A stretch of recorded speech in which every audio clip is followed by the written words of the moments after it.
Hello and welcome to the News Minute. In a tragic incident, an Air India flight carrying 240 passengers on board to London Gatwick Airport crashed in Ahmedabad this afternoon, just minutes after the takeoff.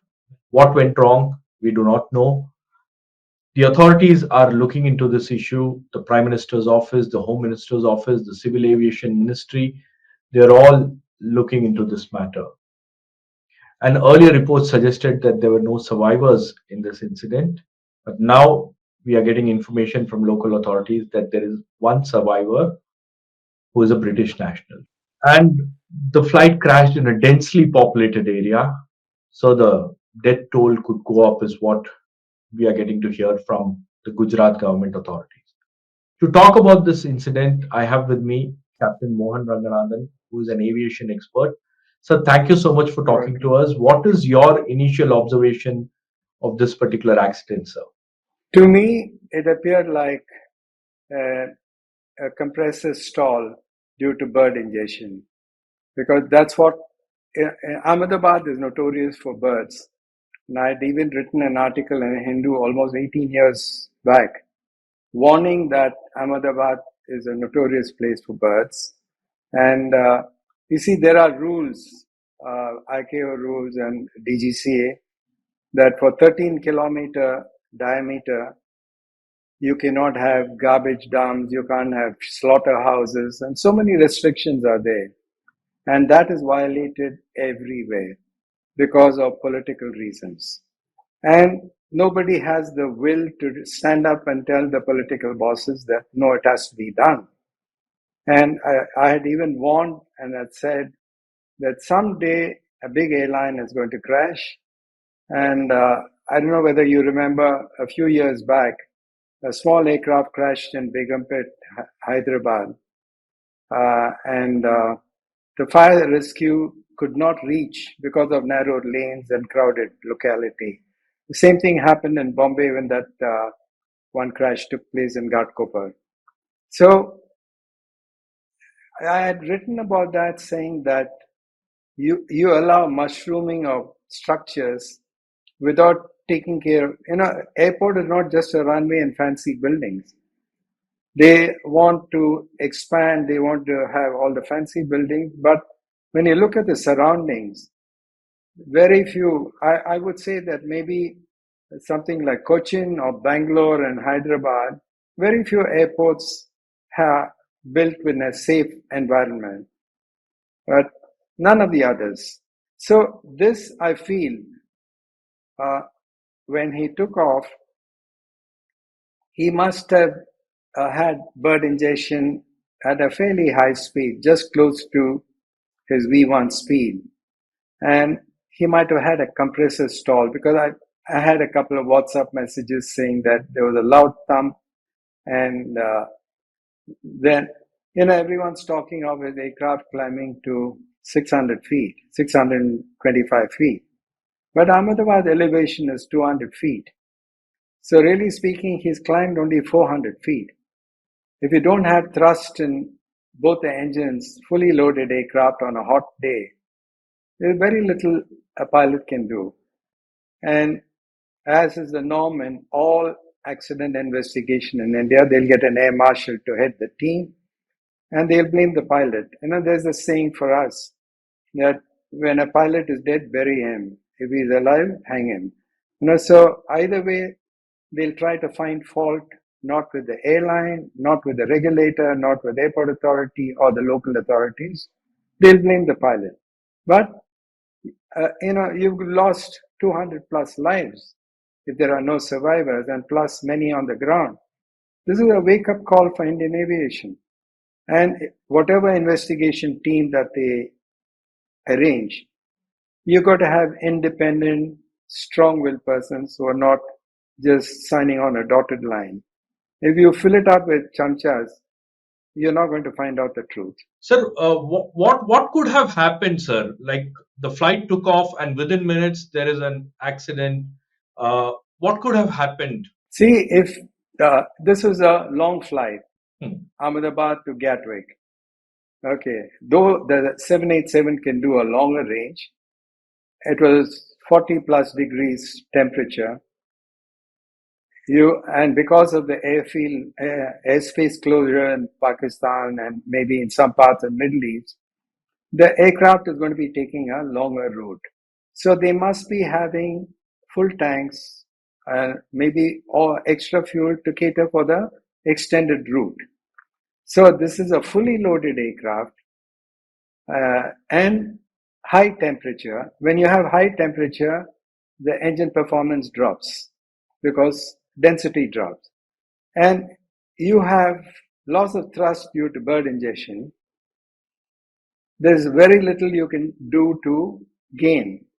Now, looking at the videos which are in the social media, you can see that he's slowly, it's not diving down, or it is a shallow descent down. So he's trying to hold it up. But then you have that medical college, hostel, and other building. There's nothing you can do, unless the government wakes up and acts fast. The Bombay High Court order is there for demolishing obstacles. I think that's overdue by 5-6 years. Yeah. The courts won't enforce. The DGCA couldn't care. The ministry couldn't care because lives are cheap in India. And I was told that a former chief minister of Gujarat died in this. Yes. So let's hope that people wake up now. A high-profile passenger has died. Maybe his supporters in Gujarat will pressurize. Sir, can you explain to us about the protocols that are there in place before the takeoff? What exactly happens, and how does the ATC ascertain that the flight is ready and it can fly? You see, the ATC does not ascertain the aircraft is ready or fit to fly. That is the engineering and the pilot.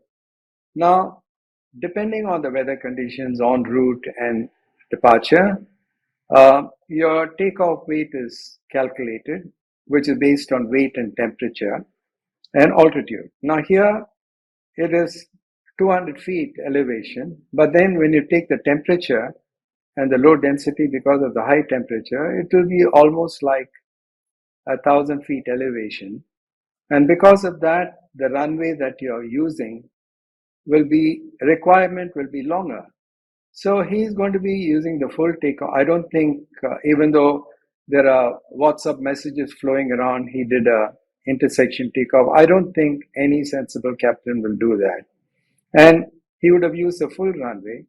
And if you use the full runway and you hit birds close to your takeoff speed, and you lose the thrust which is required for the initial climb, then you do have, though they are saying he had 8,200 hours as a captain and the co-pilot had 1,000 hours.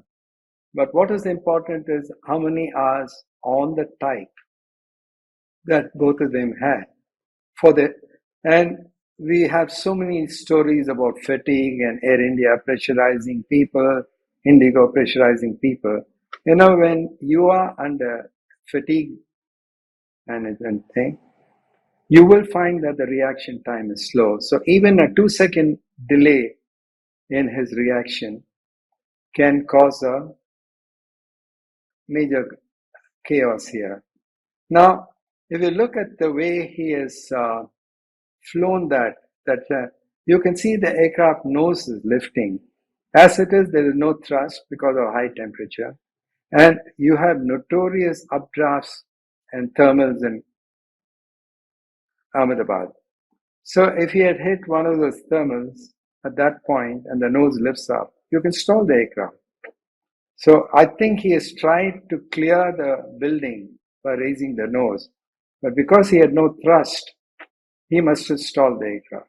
Also, sir, talking about Dreamliners, this is the first accident, but the equipment, the flight is very reliable, is what I have been watching.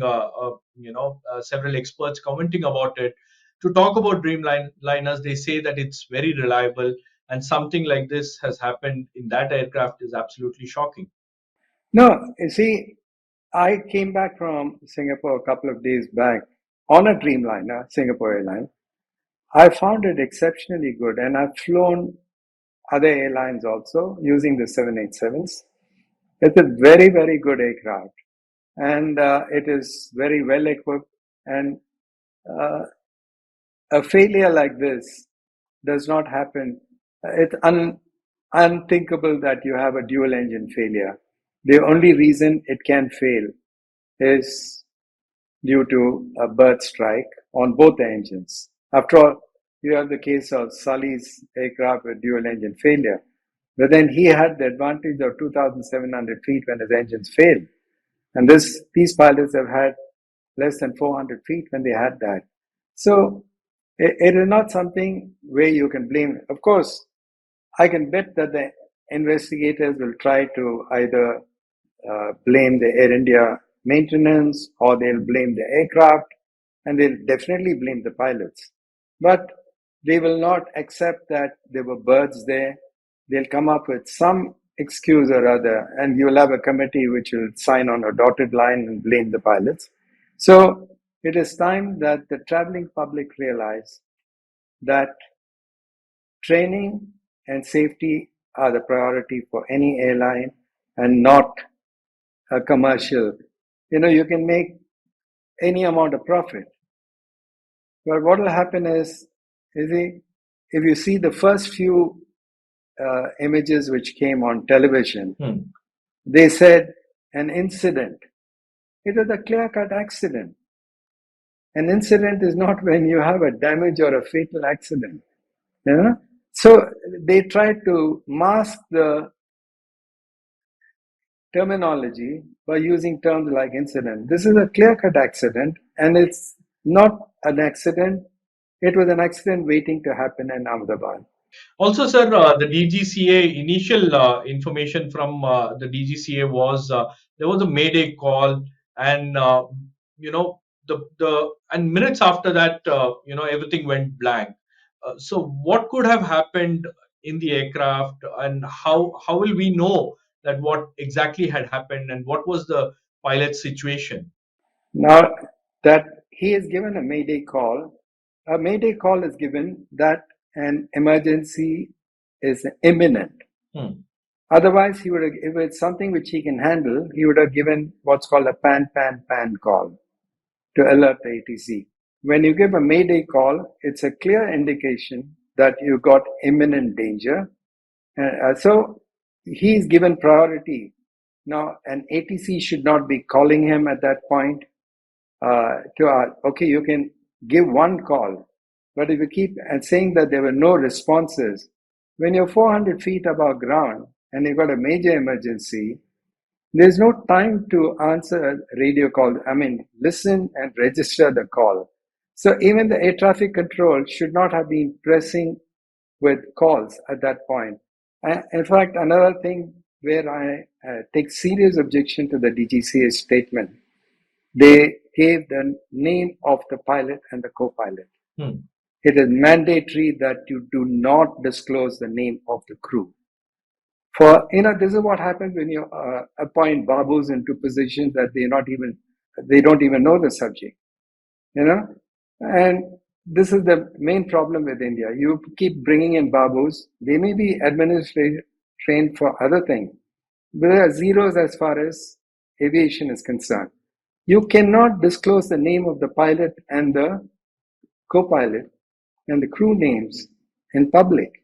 And that's what they've done within a couple of hours after the crash. My blood was boiling when I saw that statement.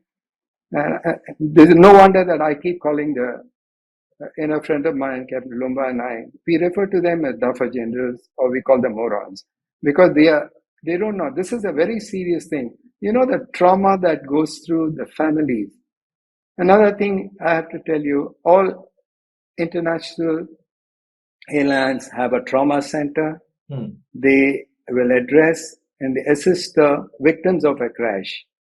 India does not have anything like that. You had the Malaysian MS-370 which disappeared. There were a few Indians whose family were on board.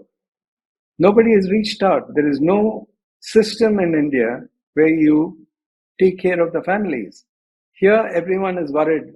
The first announcement, if you watch the TV, oh, the civil aviation minister is flying back. Amit Shah has called up the chief minister who's coming back from. Who's interested? For me, a crash has happened. What rescue and who is accountable for any failure on ground? Yeah? So these are things that this is a wake-up call for India. You can say that ours is the fastest growing aviation system, but one crash like this will set your system hopes back. All right, sir. Thank you so much for talking to us.